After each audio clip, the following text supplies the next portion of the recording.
I'm curious on how you got into the sex coaching and everything. Okay.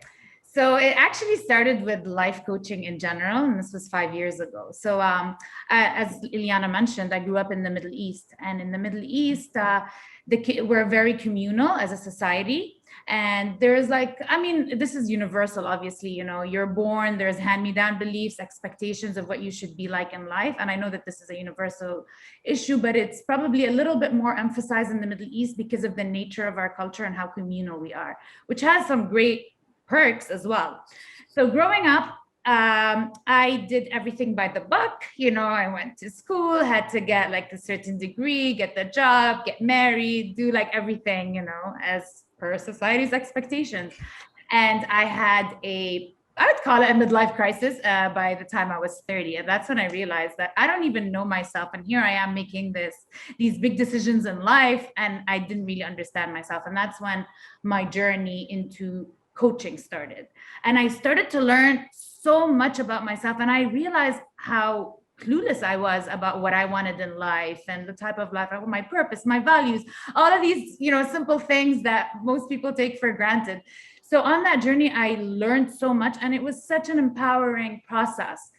And then I realized that one of the biggest aspects that goes ignored throughout most of our lives is our sexuality. And like Ileana mentioned, like, yeah, it's a problem universally, but I think it's more of a problem in the Middle East because it's like there's a lot of shame that comes with sex, especially for a female. So growing up, I had zero exposure to sexual education, like zero. And it's not something that was ever discussed at home.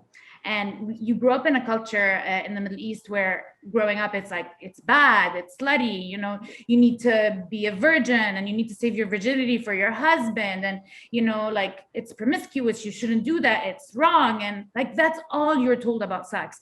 And then what happens is you get married, and then literally within like the second that you sign that marriage contract, you're expected to be a porn star in the bedroom, and you're supposed to know what to do and to please him and to please yourself and to just like, you know, never say no and be erotic and be exotic. And it just doesn't work out that way. It's like we're confusing women and we're confusing people in general. And what you were saying, Eliana, earlier about like in the West, the sexuality is spoken about, and yet it's objectifying for women, right? Like most pornography is focused on male pleasure. Sex education in school is about, you know, prevention of STIs and pregnancy, but there's nothing about pleasure. So there, like in the West, it's like your sexuality is the man's sexuality. So like, yes, it's okay for you to have sex, it's okay for you to like show skin, but it's not yours. And in the Middle East, I feel like it's two sides of the same coin. Sexuality is not ours. So instead of like, you know, showing it off, and we're told to cover it up, hide it. So in both scenarios, we use the like sexuality is not ours. When I say ours, I mean like for women, right? It's not ours. So yeah, so that's basically how I got into it, and I realized that I struggled with my sexuality and shame and like, you know, what's right, what's pleasurable, what's, you know, what to do, and you know, and I'm like, that shouldn't be the case for other generations. And it's time that we talk about it openly so that we can start to get rid of the shame that's associated with it. So that's basically my mission, is to help people live better lives, to design their own life, to understand their pleasure, and to own it.